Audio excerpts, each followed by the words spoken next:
Welcome to MHD iris analysis clarity podcast, जहां हम career और सेल्फ ग्रोथ की उस डायरेक्शन के बारे में बताते हैं जिसके बारे में आपने कभी सोचा। यहाँ हम बात करेंगे आपके हिडन टैलेंट्स और आपके रियल स्ट्रेंथ की और उन आंसर्स की जिन्हें ढूंढते ढूंढते लोग सालों बिता देते हैं। एमएचडी आइरिस एनालिसिस एक सिंपल टेस्ट है, एक मिरर है जो आपका रियल पोटेंशियल बताता है। तो अगर आप कंफ्यूज हो, स्टक हो या अपना रियल वर्जन एक्टिवेट करना चाहते हो तो you are exactly at the right. तो आज इसी पर डिस्कस करने के लिए हमारे साथ मौजूद है एमएचडी आरिस एनालिसिस के एमडी मिस्टर अनिल कुमार। तो आइए उनसे बातचीत करते हैं और जानते हैं कि एमएचडी आरिस एनालिसिस क्या है। तो मैं आपका वेलकम करना चाहूंगी हमारे पॉडकास्ट पर। थैंक यू सो मच अपना इतना कीमती समय देने के लिए। Thank you. तो सर, सबसे पहले मेरा आपसे जो सवाल है वो ये है कि आपने लेक्चररशिप भी की है, उसके बाद आप 15 साल इंजीनियर भी रह चुके हैं। तो ऐसा क्या हुआ कि आपने ये स्टार्टअप के बारे में सोचा? वेल मैं एक लीडरशिप ट्रेनिंग के अंदर था दिल्ली में। तो मैं इसके आईरिस एनालिसिस के फाउंडर से वहाँ मिला था। तो उनसे मिलने के बाद काफ़ी इस पर रिसर्च करने के बाद और उनसे डिस्कस करने के बाद मैंने खुद की रिपोर्ट जनरेट करवाई थी। तो उसमें जो प्रोफेशन बाय प्रोफेशन, मेरा प्रोफेशन उस टाइम ऑटोमोबाइल इंडस्ट्री में काम कर रहा था। तो उस टाइम मैंने अपनी रिपोर्ट जनरेट करवाई। तो मेरे को जो रिपोर्ट के अंदर जो रिजल्ट्स निकल गए थे वो बड़े शॉकिंग थे। क्योंकि जो मेरा स्टार्टिंग जो मेरे प्रोफेशनल लाइफ का स्टार्टिंग पीरियड था वो मैं 2 साल के लिए लेक्चर में रहा था। मैं जी गेस्ट लेक्चर रहा था गोविंद पॉलिटेक्निक के अंदर। और उसके बाद मैंने ऑटोमोबाइल इंडस्ट्री ज्वाइन की थी, उसमें 15 साल तक मैंने काम किया था।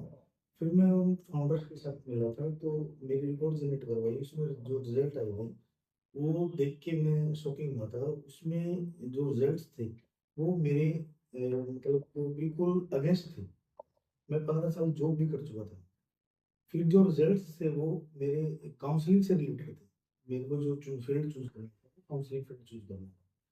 उन चीज़ों को देखते हुए फिर मेरे को पीछे की चीज़ें मैंने कुछ रियलाइज भी की थी कि जब मैं पॉलिटेक्निक कॉलेज के अंदर जब मैं लेक्चरशिप में था तो उस टाइम मैंने बच्चों के बहुत सारे प्रॉब्लम्स आइडेंटिफाई की थी कि बच्चों का एडमिशन जो हो जाता है वो बच्चे टेस्ट भी क्लियर करके आ जाते हैं, एडमिशन मिल जाता है। बहुत सारे लोग डोनेशन देके भी एडमिशन ले लेते हैं। बट वो जो एक क्वालिटी इंजीनियर होता है वो क्वालिटी इंजीनियर नहीं प्रोड्यूस कर पाते क्योंकि उनका जो रियल टैलेंट है वो किसी और फील्ड के अंदर। बट वो एक पीयर प्रेशर, पेरेंट्स प्रेशर और टीचर्स के प्रेशर की वजह से वो एक इंजीनियरिंग फील्ड चूज कर लेते हैं। बट उनका जो रियल पोटेंशियल है कहीं और होता है। फिर सेम प्रॉब्लम मैंने मेरे प्रोफेशनल लाइफ के ऑटोमोबाइल इंडस्ट्री के अंदर देखी थी मैंने। वहाँ पे भी मैं जूनियर को हायर करता था। तो जूनियर को हायर करते टाइम उनका मैं पर्पस कोई और था, किसी और फील्ड के लिए लेता था। मैं प्रोडक्शन के लिए अपने प्रोफेशनल्स को हायर करता था।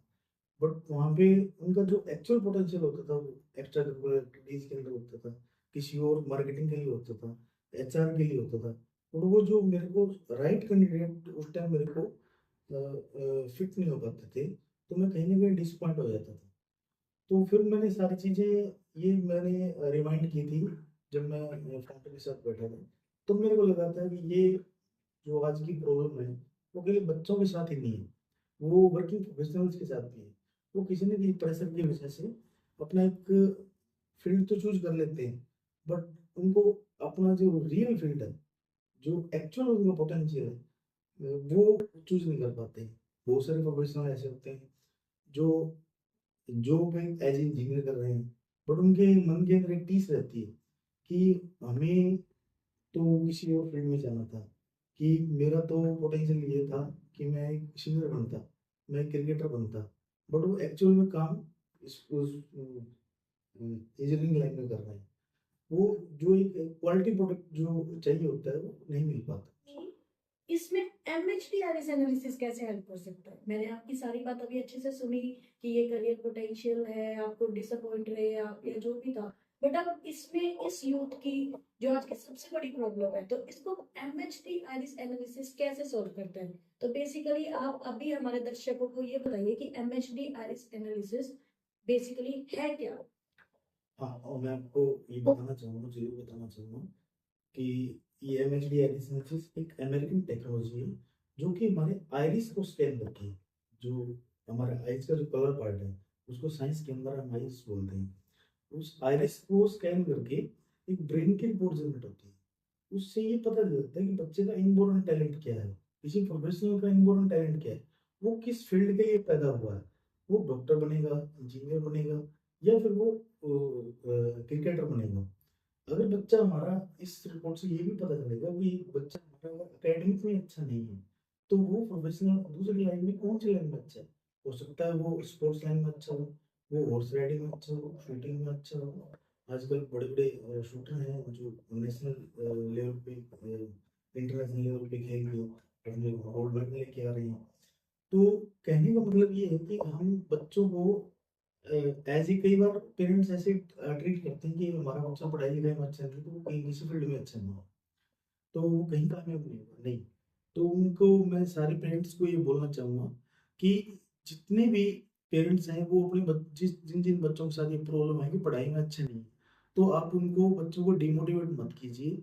हर एक बच्चा यूनिक है, आप उसको आइडेंटिफ़ाई कीजिए। आज के दिन हमारे पास एक टेक्नोलॉज़ी इंडिया के अंदर अवेलेबल है, जिसके थ्रू हम पता कर सकते हैं कि हमारे बच्चे के अंदर रियल टैलेंट क्या है। हमारा बच्चा डॉक्टर बनेगा, इंजीनियर बनेगा, अगर वो पढ़ाई-लिखाई में अच्छा नहीं है, तो वो एक अच्छा स्पोर्ट्स पर्सन हो सकता है, वो एक अच्छा म्यूजिशियन हो सकता है, वो एक अच्छा डांसर हो सकता है, वो एक अच्छा सिंगर हो सकता है, वो एक मतलब चेस खेलने वाला भी हो सकता है बच्चा हमारा। तो ये सारे पेरेंट्स को मैं कहना चाहूँगा इस पॉडकास्ट के माध्यम से कि आप अपने बच्चे को डिमोटिवेट मत कीजिए।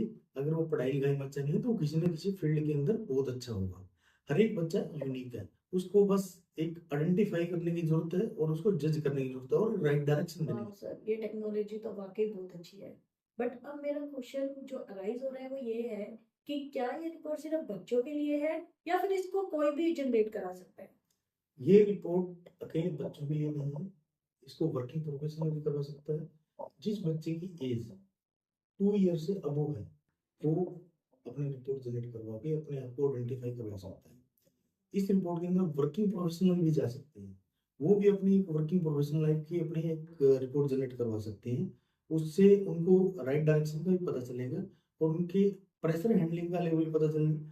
कोई वर्किंग प्रोफेशनल है जो प्राइवेट इंडस्ट्रीज़ के अंदर काम कर रहा है, तो उनको मैं ये कहना चाहूँगा कि आप लोगों के ऊपर बहुत ज़्यादा प्रेशर होता है और उनके जो ओनर्स हैं, उनके जो मैनेजर्स हैं, उनको भी ये चाहिए कि मेरी टीम के अंदर मैं कितना प्रेशर डाल सकता हूँ। वो भी आप इस रिपोर्ट के थ्रू आप पता कर सकते हो कि मेरे जो सबॉर्डिनेट्स हैं, मेरे जूनियर्स हैं, उनके ऊपर मैं कितना प्रेशर दे सकता हूँ।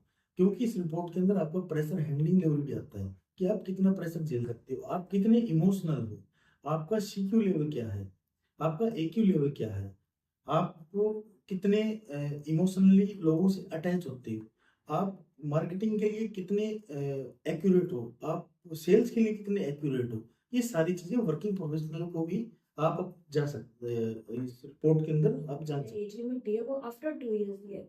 ऐसा क्यों कि आफ्टर 2 ईयर ही जनरेट करवा सकते हैं इसको? जैसे 2 इयर्स तो काफ़ी छोटी एज है किसी भी इंसान को समझने के लिए। तो इसके पीछे क्या रीज़न है सर? हैं। ये आफ्टर 2 इयर्स का मैंने इसलिए दिया है कि कोई भी ब्रेन जब डेवलप होता है, तो 2 साल के अंदर पूरा ब्रेन डेवलप हो जाता है। मैं एक छोटी-सी जानकारी देना चाहता हूँ आपको ब्रेन के बारे में। हमारी ब्रेन 2 तरह की हमारी ब्रेन होती है, लेफ्ट और राइट, और उसके अंदर 10 लोब्स होती हैं, 5 लोब लेफ्ट में, 5 लोब राइट में। और कोई भी ह्यूमन बीइंग्स है, उसके ब्रेन के अंदर 100 बिलियन न्यूरॉन्स होते हैं। वो 10 लोब्स के अंदर डिस्ट्रीब्यूट होते हैं। जो न्यूरॉन का डेवलपमेंट है, वो 2 साल के बच्चे 2 साल की एज के बच्चे के अंदर डेवलप हो जाता है। उसके बाद उसका जो ब्रेन का डेवलपमेंट है, वो नहीं होता है और वो टोटली मैच्योर होता है बच्चा। बच्चे का जो ब्रेन है, वो टोटली मैच्योर हो जाता है 2 साल की एज के अंदर। और जो न्यूरॉन्स हैं, वो लाइफ टाइम के लिए सेम रहते हैं, वो कभी चेंज नहीं होते हैं। हाँ, कोई बच्चा अगर एक छोटा-सा एग्ज़ाम्पल देना चाहूँगा आपको। कोई बच्चा अगर मैथ में वीक है, वो आज की डेट के अंदर 40 नंबर ले रहा है, तो उसको हम ट्यूशनें लगाते हैं, उसपे पूरा प्रेशर डालते हैं, उसपे फ़ोकस करते हैं बच्चे, तो उस बच्चे को हम फाइन ट्यून कर सकते हैं। उसको 40 से हम 60 पे लेके जा सकते हैं, ना कि उसको 90 प्लस लेके जा सकते हैं। तो वो सारा खेल उसके पीछे न्यूरॉन्स का है, क्योंकि उसके जो लोब के अंदर न्यूरॉन्स हैं, जो कैलकुलेटिव उसका लोब है, उसके अंदर जो न्यूरॉन्स है, जो मैथ के लिए रिस्पॉन्सिबल लोब है, उसके अंदर जितने भी न्यूरॉन्स हैं, वो उतने सेम रहते हैं, वो थोड़े से फाइन ट्यून हो जाते हैं ताकि वो इम्प्रूव हो सकते हैं थोड़े से, बट वो चेंज नहीं हो सकते। जो कंसेंट है हमारा ये एमएचडी आईरिस एनालिसिस, इसकी जो ये रिपोर्ट जनरेट होती है उसकी एक्यूरेसी कितनी है सर? मैम इसकी एक्यूरेसी की हम बात करें तो 90 टू 100% है। इसकी रिपोर्ट मैंने खुद सबसे पहले अपने खुद के ऊपर इम्प्लीमेंट की है, फिर मैंने अपने बच्चों में इम्प्लीमेंट की है। और आज के दिन आपने लास्ट क्वेश्चन पूछा था मैंने से कि 2 साल के बच्चे को ही क्यों हम कंसिडर करें, क्योंकि उस 2 साल के बच्चे को 5 साल के बच्चे को, जो बच्चा 5th क्लास में पढ़ रहा है, उस बच्चे में इम्प्लीमेंट करना इसलिए जरूरी हो जाता है आज के दिन कि बहुत सारे स्कूल्स हैं, आज के दिन बहुत सारे ऐसे स्कूल्स हैं जिन्होंने फाउंडेशन बैच लेके आ रखी हैं स्कूलों में। तो जेई, एनआईटी, नीट के जो कोर्सेज उन्होंने इम्प्लीमेंट कर दिए 6th क्लास से। तो वो 6th क्लास से इम्प्लीमेंट इसलिए किए, और जब बच्चे की रिपोर्ट टीचर्स के, स्कूल्स के हाथ में होगी, तो बच्चे को उसको आइडेंटिफाई होगा कि बच्चा हमारा किस फील्ड के लिए जा सकता है। तो जो फाउंडेशन बच्चा नीट की तैयारी कर रहा है, उसके बच्चे के न्यूरॉन्स का डिस्ट्रीब्यूशन है वो डॉक्टर बनने का है, तो बच्चे को अगर फाउंडेशन बैच में 6th क्लास के मेरे बच्चे को डाल दिया उसमें, तो जो बच्चा 6th क्लास में नीट की प्रिपरेशन करना स्टार्ट कर देगा, तो वो जब +2 करेगा बच्चा, तो नीट फर्स्ट अटेम्प्ट में ही वो क्लियर कर पाएगा।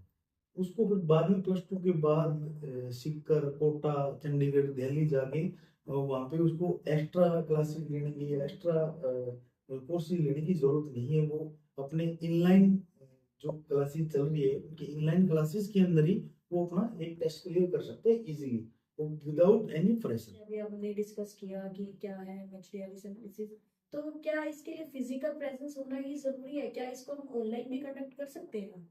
यस, इसमें आप फिजिकली भी प्रेजेंट होकर आप रिपोर्ट जनरेट कर सकते हो, और ऑनलाइन भी हमारी वेबसाइट पे जाके आप अपनी रिपोर्ट जनरेट कर सकते हो। उसमें ऑनलाइन में रिपोर्ट जनरेट करने में आपको बेनिफिट ये होगा कि आपको ऑनलाइन ही काउंसलिंग मिल जाएगी। जैसे आपकी रिपोर्ट डाउनलोड होती है, उसके जस्ट नेक्स्ट पेज पे हमारे वेबसाइट के नेक्स्ट नेक्स्ट पेज खुलता है, उसके अंदर हमारे जो काउंसलर है, हमारी कम्युनिटी है, वो वहाँ पे आपको अवेलेबल मिलेंगी, और वहाँ पे आप उनके साथ अपना ऑनलाइन काउंसलिंग का स्लॉट बुक करके आप अपनी काउंसलिंग भी करवा सकते हैं। और दूसरा, हमारे से रिपोर्ट जनरेट करने के बाद आपको लाइफ टाइम काउंसलिंग फ्री मिलेगी। आपसे एक और चीज जाननी है, जैसे कि ये नया कंसेप्ट है, अभी ये इतना ज्यादा लोगों को पता भी नहीं है इसके बारे में, तो क्या ये सिर्फ आप लोग ही करते हैं या इसके अंदर बिजनेस अपॉर्चुनिटी भी है और इसको और भी लोग ज्वाइन कर सकते हैं?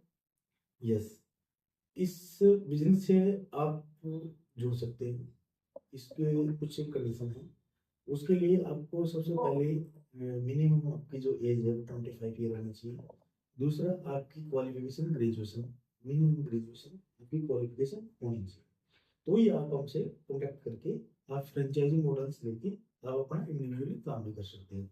और मैं यूथ को ये कहना चाहूँगा कि कोई भी वर्किंग प्रोफेशनल है या फिर कोई बेरोजगार है, वो आइए और हमसे जुड़िए, और जुड़ने के बाद आप एक अच्छी पोटेंशियल का बिजनेस कर सकते हैं, और एक व्हाइट कॉलर अपना बिजनेस कर सकते हैं, और इसमें लोगों का भला भी कर सकते हैं साथ। सर, जो मुझे फील हुआ कि ये सिर्फ इसी फील्ड में like motivation point of view से भी ये एक बहुत अच्छी चीज है जो बहुत लोगों को हेल्प कर सकती है। यस, आप मोटिवेशन की बात कर रहे हैं, तो एक छोटा सा एग्जांपल देना चाहता हूँ आपको।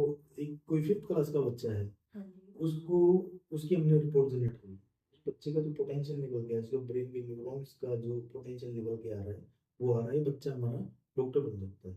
और बच्चे को ये बताया जाए 5th क्लास 6th क्लास से कि बच्चा आप डॉक्टर बन सकते हो, आपके न्यूरॉन्स ऐसे हैं, उसको बच्चे को समझाया जाए, तो बच्चे के अंदर एक बिलीव सिस्टम रेडी हो जाता है। यस सर, ये तो बिलीव सिस्टम रेडी होने के बाद बच्चा खुद को मानने लग जाता है कि मैं डॉक्टर हूँ, yes। मैं डॉक्टर बनूंगा।